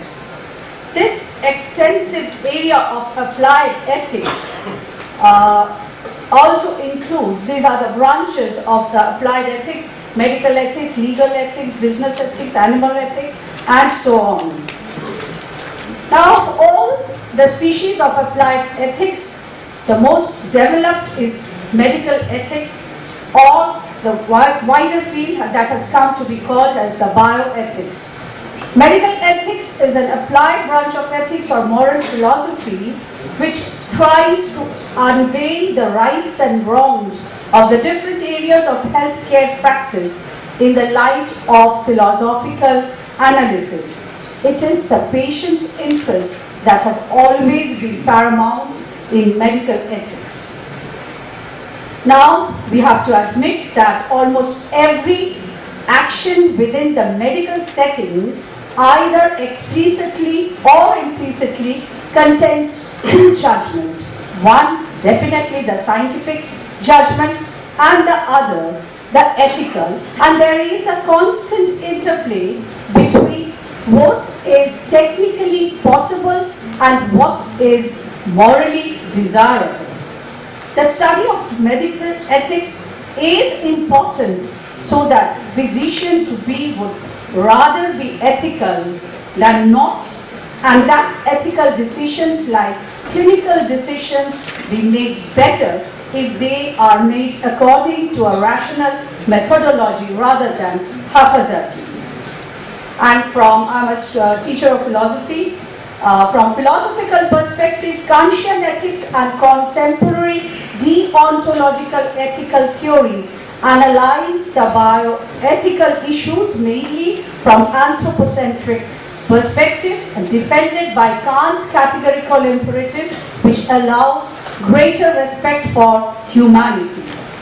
Utilitarianism, on the other hand, advocates maximum well-being without any reference to particulars or individuals, and this utilitarian framework, it is not the interest of a particular person or a species that matters, but general happiness or the totality of the good produced. You know the utilitarian principle? The good end justifies the means, would be used to justify the use of nature, animals, human beings for an end which promotes human welfare. Now, the diverse areas of medical ethics includes prenatal issues, issues that comes end of life, like the morality of suicide, justifiability of suicide intervention, physician-assisted suicide and euthanasia, and prenatal as well as the middle life issues. Now coming to the embryo research,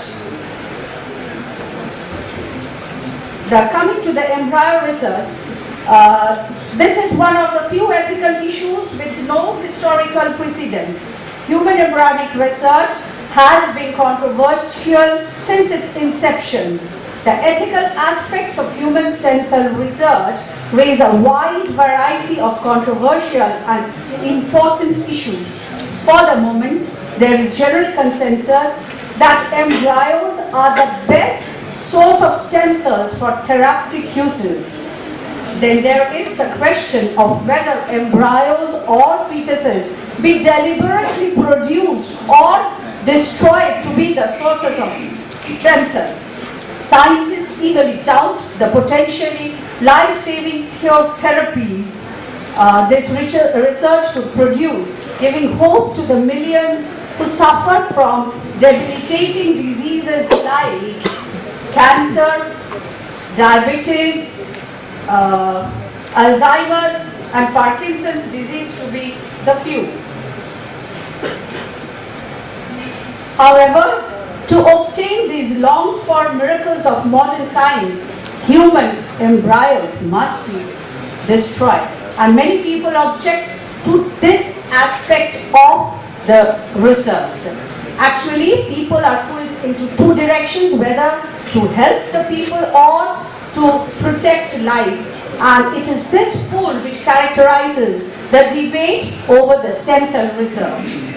Embryonic stem cell research actually presents us with a moral problem because it appears to bring into tension two fundamental moral principles that we esteem very highly. One enjoins the prevention or alleviation of suffering, and the other enjoins us to respect the value of human life. Now the question is, which principle ought to be given precedence in this conflict situation? Should we give more weight to the first and promote destructive embryonic stem cell research because of its remarkable potential benefits? Or should we give more weight to the second and prohibit destructive research because it violates the respect for the value of human embryo as the very beginning of possible human life? Now, this brings us to the question of the moral status of human embryo. The moral issues of stem cells, of embryonic stem cell research, focuses on the moral status of human embryo. The question of moral status of embryo is the most contested and the most important one. There are a number of legitimate but incompatible views in the moral status of the human embryo. At one end of the spectrum, we find that some people view human embryo as just a collection of cells no different from the skin cells and other cells of a body, and according to this belief there is no need to treat these cells differently from other cells, and research on them is permissible. And on the other end of the spectrum, we believe that human embryo is a person with the same moral status of a baby, a child or an adult, and so to destroy them is definitely a moral question. If we want to go into the moral status, we find that personhood is ascribed to embryos, but we find that if we ascribe personhood to embryos, that can be seen from two consideration, the biological consideration and the philosophical consideration. I'll just deal with the philosophical consideration, where person is referred to beings who are full-fledged members of the moral community and possess moral rights, in particular the right to life. Like we can say that the characteristics of personhood are the individuality, sentience, personal identity, self-consciousness, rationality, ability to use language, etc. Individuality holds an important position in the concept of a person. So it is the developmental event marking the point beyond which one and only one individual can result embryogenesis and fetal development. But the fetuses, they divide into two, and in that case, individual, we cannot say, claim the embryo to be an individual one. And rationality, the capacities required for rationality include the rational thought as full members of moral community, moral agents as well as recipients of moral actions. Persons must be able to consider reasons for one choice rather than the other, and thus have rationality. So, self-consciousness of the embryos, the ability to experience pain, beginning of brain activity, consciousness are signals that personhood has been achieved. Embryos do not have any sense of pain, and particularly before the early implantation, blastocysts involved in stem cell research do not have the individuality, the reason, the consciousness, or to feel the neural activity or self-awareness. And so there is no agreement that when the sentience begins. So I conclude that there is no moral status of the embryos, because the important point, we are lacking, they lack the properties of personhood. And so to conclude, I must say that scientists must destroy embryos in order to obtain primordial stem cells, and this destruction is ethically defensible because embryos do not have a moral status and can be destroyed for substantial reasons. And while we are not going to see miraculous cures for terrible human diseases like Alzheimer's or Parkinson's, nor will we see fixes for spinal cord injuries that cause paralysis anytime soon. Nevertheless, there are sufficient scientific reasons to believe that research with stem cells would someday result in significant benefits for suffering and injured persons. Thank you. Thank you, Dr. Pottery. Now we have the question answer session. For this, I would like to invite all the presenters on the dais. Please, the presenters, please come on the dais for question answer session.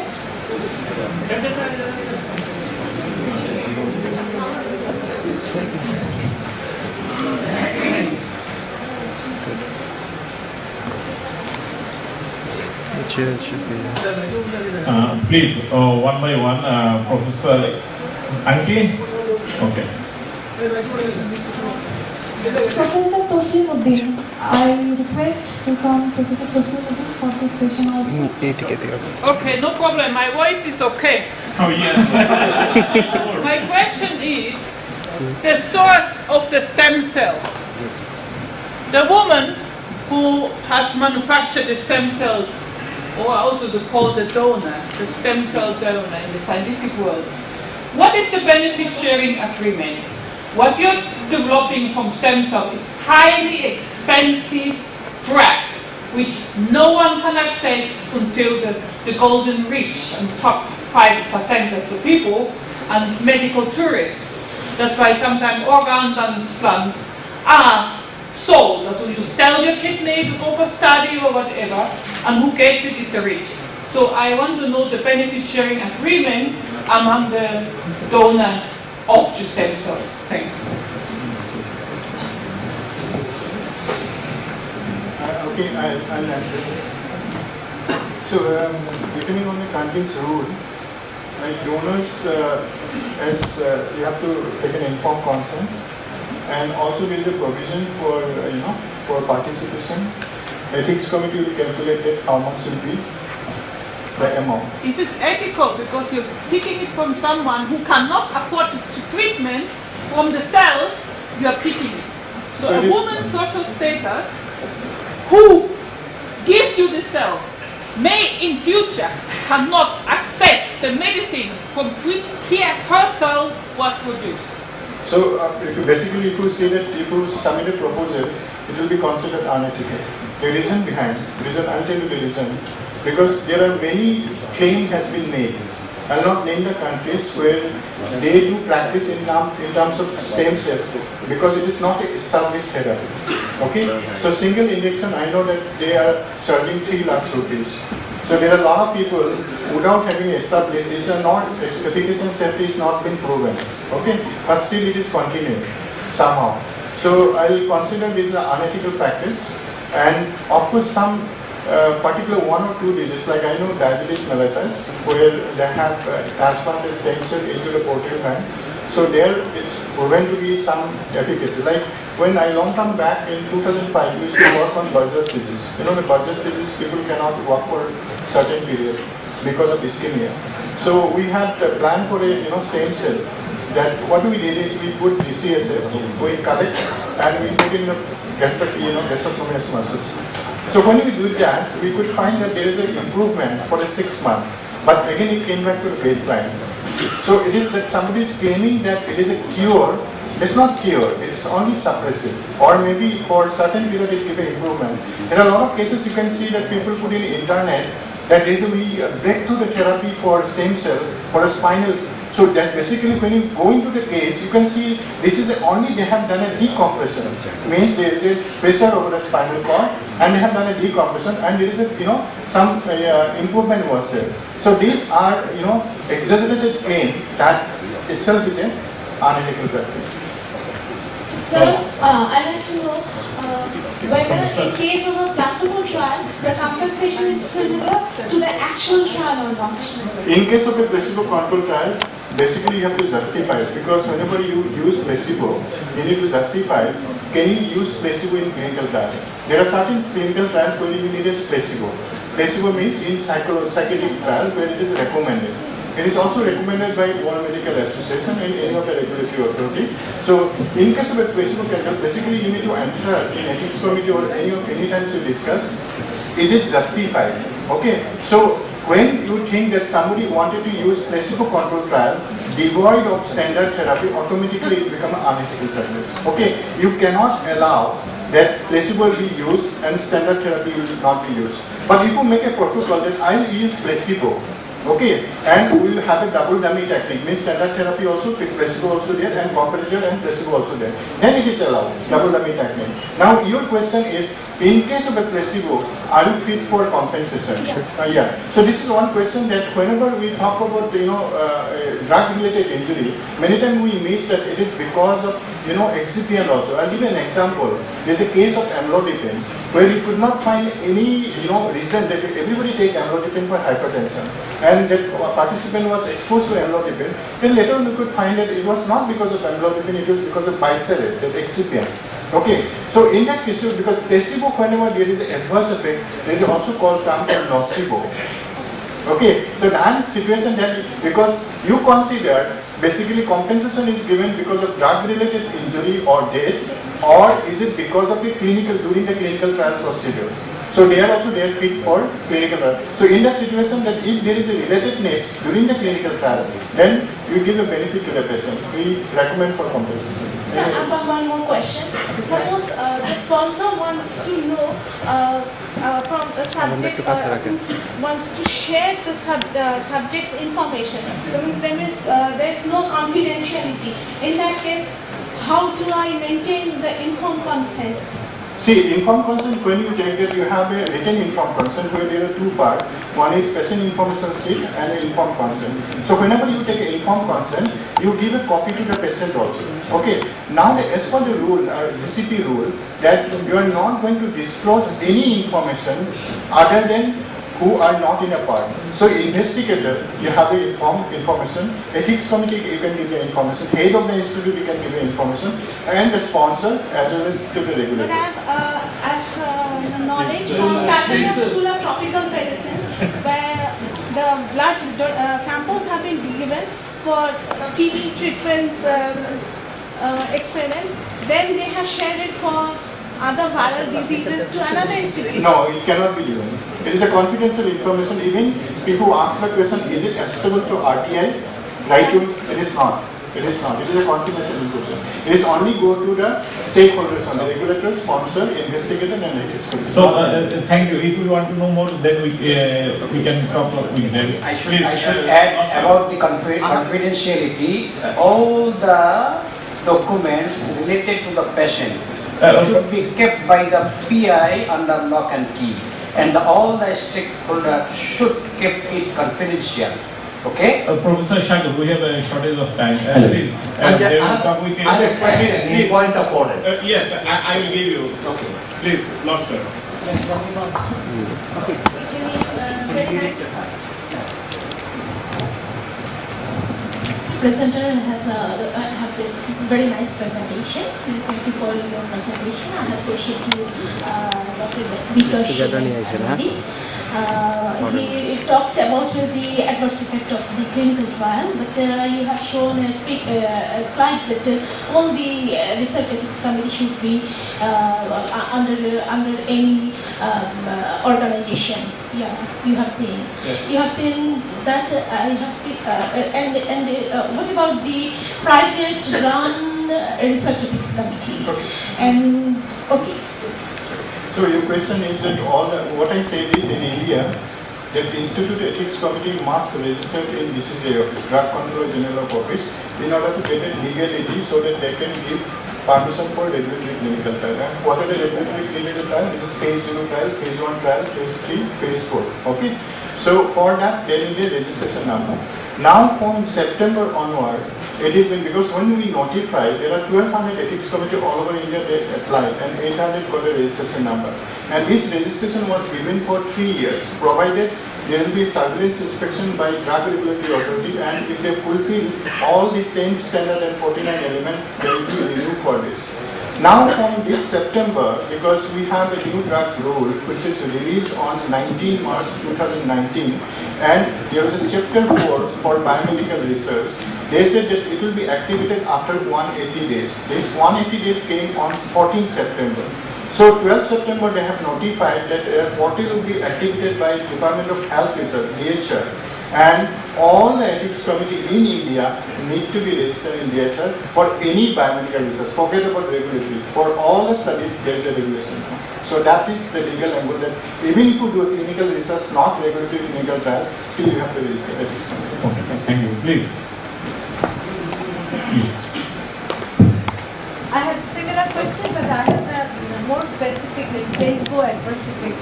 So from your discussion, what I understand that placebo adverse effect is due to excipients, not for the API. And I have another moral issues because for the different clinical trials, the placebo should not be given to chronic diseases. So that is a deprivation of the human right. So would you like to reflect on that? Can you repeat the question, please? So some of the clinical trials, whenever we are prescribing placebo for one of the group, so if he or she is severely ill patients, say for example terminal ill, say for example for the cancer and some other kind of chronic diseases, then what would be the alternative of the placebo? See, your question is I think related to placebo.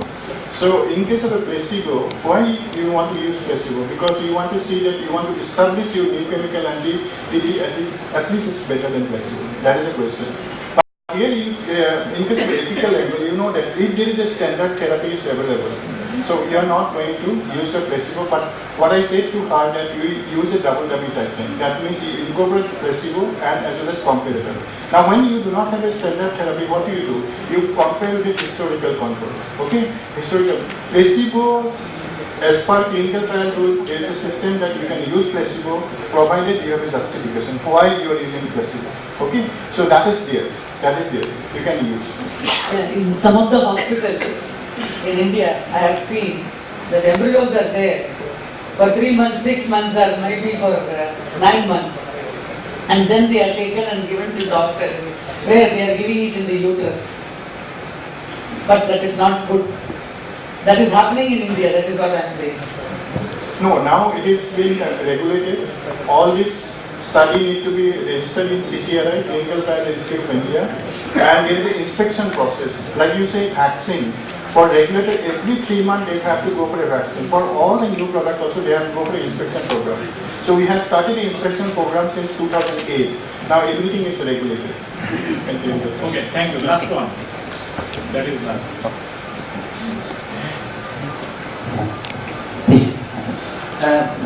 That was for better clarification on the question engineer uncle raised.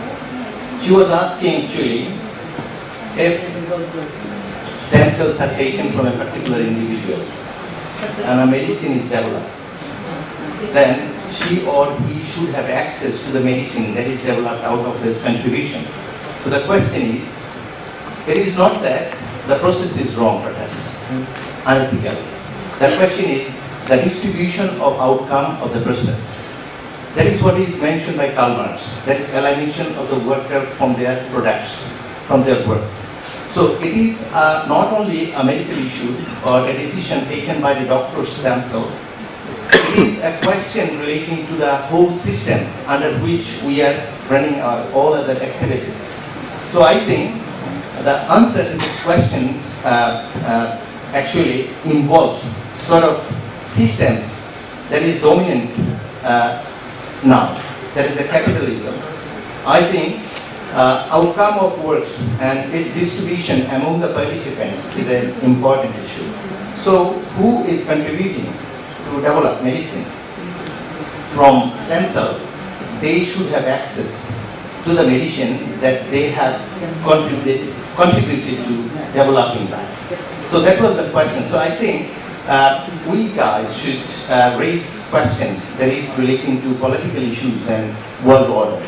That is what I have got from this argument. I think answer to the question, hard question is there is no generalized answer. But however, whatever you are elaborating, there is a provision. Like when you participate, you are not going to pay for the money, for you get a medicine free, okay? But it's not that investigator will tell you that medicines are free. But there is a provision in India, even if you complete the trial, you say I get benefit, there is a post-trial access with a new drug rule. So there you have to, investigator will have to say that patient is getting benefit, and you also give a consent as a participant that I am getting benefit or relative. But in case of during that time, because these are new drugs, even on stem cell you develop a growth factors, you want to use it.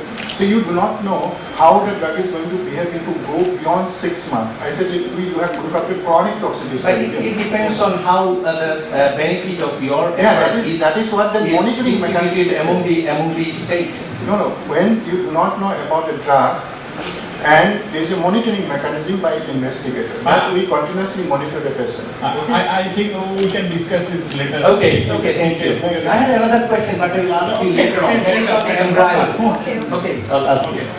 Okay, thank you, respect. Yeah, thank you for your... No. He has another question. Please, Our sir. co-chairman has Okay. one question. Yeah. Thank you for your impressive presentation. I would like to give one or two comments or question to Shaktu and Dr. Bush. Yeah. The first is in certain parts of the Asian countries, the family decision dominates over the individual decision. So, what do you think it is appropriate to think informed consent in view of family decision? Thank you for a nice question. Actually, in this region, there are very... We cannot hear you. Thank you for the nice question. Actually, in this region, actually it's a very, very poor and the low-income countries. Here many patients and many persons are vulnerable, just like the individual in the slum area. I think you want to know the concept about these persons when they are included in the research work.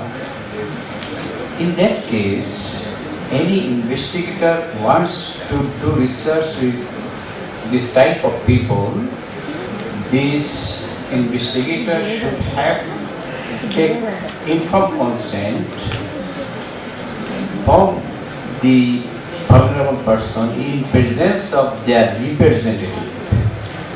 And if it is not possible, as I told in my presentation, when that is an emergency, patient can be included. But when it is possible to take informed consent with the presence of the representative of this type of people, then informed consent should be taken without any delay. Okay? Thank you very much. Thank you. Just one more question to Central Bush. Yeah. In my opinion, you stressed more on the scientific consensus over the societal consensus.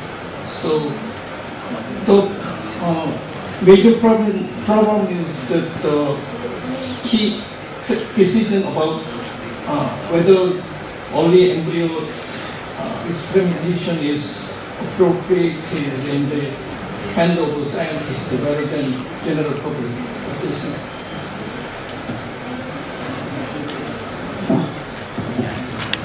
Embryo experimentation, the scientists, unless and until the work goes on, we won't find the remedies for such debilitating diseases which we are confronting every day in our life. And experimentation, the embryos cannot give the informed consent, does not arise in the case of the embryos, but the mother, I think the mother has is sovereign over her own body, and so she can give the consent to carry on the experiments. This is the time. Excuse me, sir, we don't have much time to take any more questions. Please conclude. So now I would like to request our honorable chairperson to give some comments and conclude the session. Thank you. Actually, I thought that it was an interesting session, and we have discussed about both topics on the research, ethics. Actually, ethics is an important issue, and there are a lot of questions will come forward. But we have the shortage of time. We can't discuss all the matters. But from my side, that ethics is actually it is from the philosophical world. Actually, it is come from ethics, philosophy, which is the morality, rights or wrong, which is rights or wrong, and truth, and everything, equity and values, etc. will come forward when we discuss about the ethics, and love of life also there. There are so many branches of ethics in the research ethics, clinical care ethics, environmental ethics, water ethics, emerging technology, everything will come forward when we discuss about the ethics. And it is nowadays, it is very important issue in the medical science also. And even the personalized management and treated by stem cells, because science is advancing. And we don't know that after 2 or 3 years, maybe there is a rapid change, there will be rapid change, and stem cells management may come forward. But before doing any management, we have to go forward, but it should be an ethical way. Here we discuss about clinical care ethics also in our first presentation. We see that there is spinal cord injury. We see about the informed consent, how we can take this informed consent. We see here that how in case of severe adverse effect, and DSMB should be formed, and how the IRB's responsibility also there, and how IRB should be maintained. Actually, in the context of ethics and regarding the IRBs, we have to think what we learn from here. It is very important that we are from different countries, different institutes. We should build up to our IRBs, such ethical. We have so many IRBs that are also not running properly. Important issue, how we activate our IRBs properly and can work such an ethical way, and we can see that when these issues are coming, how we can handle it. This is an important issue for us. So there is a lot of discussion, and another very much interesting topic, that is on the emerging technologies, experimentation on early human embryos. Actually, it is very interesting that there are autologous cells also. Actually, we are also treating some diseases by involving, giving the autologous cells. That is also a controversy there. How they get the approval. They are managing this in the name of research. So it is also, before going to embryonic stem cells, we have to think first how autologous cells. That has a provision to preserve the umbilical cord. And before going to the embryonic cells, there are so many stages of the cells. Before going to the blastocyte stage, there are the navy cells, primary cells. So lots of issues will become forward in future, I hope. And at the end, I like to say that it was a very interesting issues, and there are so many interesting topics. We learned so many about things, about these topics, and we also take some points from here that how we can solve these issues in future. So thank you, all of you.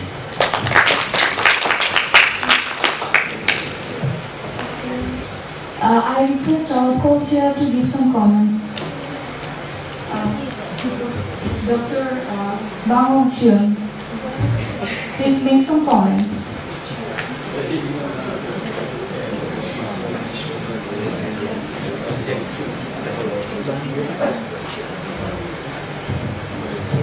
Yeah, so research is an important area, especially in emerging technologies and science. And I was much interested in the presentation, informed consent, importance of informed consent and the role of institutional ethics committee. And especially for me, the appropriateness of the experimentation on early human embryo is interesting. This is not a time for promotion, but I would like to argue against the appropriateness of the experimentation in the early embryo in my presentation named CRISPR babies. Thank you very much. Okay, thank you. Now I request our honorable chairs to receive the praise from